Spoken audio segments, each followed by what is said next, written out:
میں ذرا مسلم لیگ نون کے معاملات کے حوالے سے بھی آپ سے جاننا چاہتا ہوں. کچھ پارٹی کے اپنے لوگوں کا بھی کہنا ہے کہ شاید آپ نے سیاست کی بہت ہی زیادہ قربانی دے دی ہے. یہ حکومت لے کر شہباز شریف صاحب نے کچھ انٹرنل حلقوں کی بھی جو ہے وہ اس حوالے سے تنقید ہے. تو لوکنگ بیک ہائنڈ سائٹ میں آپ کو لگتا ہے ٹھیک فیصلہ کیا حکومت لینے کا اور اس کی کوئی بہت زیادہ سیاسی قیمت آپ کو چکانا نہیں پڑے گی؟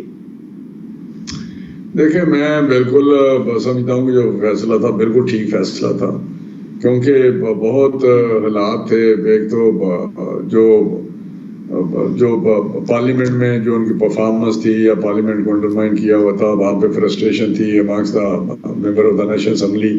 ان کے اپنے پی ٹی اے کے لوگوں کے لائز میں تھی، دادیوں میں تھی، ہم تو تھے ہی، ہمارے ساتھ جو سلوک ہو رہا تھا.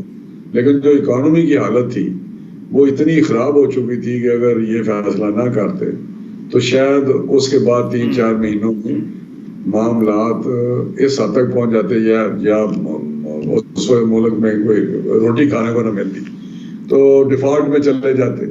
تو میں سمجھتا ہوں یہ شاید وہ ایجنڈا تھا عمران خان کا یا اس کے پارٹی کا. لیکن فیصلہ کیا ہے، مشکل فیصلہ تھا، مشکل فیصلے بھی کیے ہیں. لیکن میں نہیں سمجھتا کہ لوگوں کو تکلیف ضرور پہنچی ہے، لیکن لوگوں میں شعور ہے، لوگ سمجھتے ہیں. اور آپ کو لگتا ہے وزیر اعظم نے بھرپور پرفارم کیا ہے؟ بالکل کیا ہے. اور انہوں نے، میں سمجھتا ہوں اتنے بڑے چیلنجز تھے جس کو شہباز شریف نے بہت زیادہ ان کو ہینڈل کیا ہے. اور کرائسس تھا، اکانومی جس طرح تھی، یا لائز کے ساتھ لے کے چلنا، اور یہ سارے معاملات دیکھے ہیں. اور میرا خیال ہے وہ جو چیلنجز تھے اس سے ہم ادبرا ہوئے ہیں، وہاں سے نکلے ہم. اکانومی تھی، ڈیفالٹ سے نکلے، IMF کا پروگرام ہو گیا، اور اب چیزیں درست سمت پہ. ہم نے جب دیا ہے 18 میں دیا تھا پاکستان، پی ٹی آئی کو تو ایک خوشحال اور ترقی کرتا ہوا پاکستان دیا تھا. آپ کو پتہ ہے ایک ایک کر کے انڈیکیٹ سارے. اور ابھی آج بھی دیا. رانا صاحب یہ الیکشن ڈیلے کا میاں صاحب کی واپسی سے تو کوئی تعلق نہیں ہے، میاں نواز شریف کی؟ جی میں نے کہا یہ الیکشن میں اب جبکہ الیکشن کچھ ڈیلے ہو رہے ہیں تو میاں صاحب کی واپسی ہو جائے گی اور وہ بطور امیدوار بھی الیکشن میں حصہ لیں گے میاں نواز شریف؟ بالکل انشاءاللہ لیں گے، کیونکہ ہمارا جو ہم سمجھتے ہیں الیکشن لاز میں جو امینڈمنٹ ہوئی ہے وہ 5 سال کی ہوئی ہے. ڈسکوالیفیکیشن ٹائم جو لمٹ ہے، پیریڈ ہے. کیونکہ یہی سپریم کورٹ نے کہا تھا کہ جی آپ کیوں نہیں، جب لائف ڈسکوالیفیکیشن ہوئی تو ایک بوگس کیس پہ آپ کو پتہ ہوگا وہاں پہ کر دی. تو اس وقت بھی یہی تھا کہ آپ اگر کیوں نہیں لیجسلیٹ کرتے کہ ٹائم کتنا ہونا چاہیے، کیوں آپ نے اوپن اینڈ چھوڑ دیا ہوا ہے، اور اس میں تو پھر یہی ہوگا. تو وہ لیجسلیٹ کر دیا 5 سال ہے، جو 5 سال ان کے پورے ہو گئے ہیں. تو اب میں سمجھتا ہوں کہ وہ آئیں گے، الیکشن لڑیں گے اور الیکشن میں حصہ لیں گے بھرپور طریقے سے. ٹھیک ہے رانا تنویر صاحب، بہت شکریہ. نون کے سینئر رہنما سابق وفاقی وزیر ہم سے بات کر رہے تھے. ایک بریک لیتے، بریک کے بعد واپس آتے ہیں.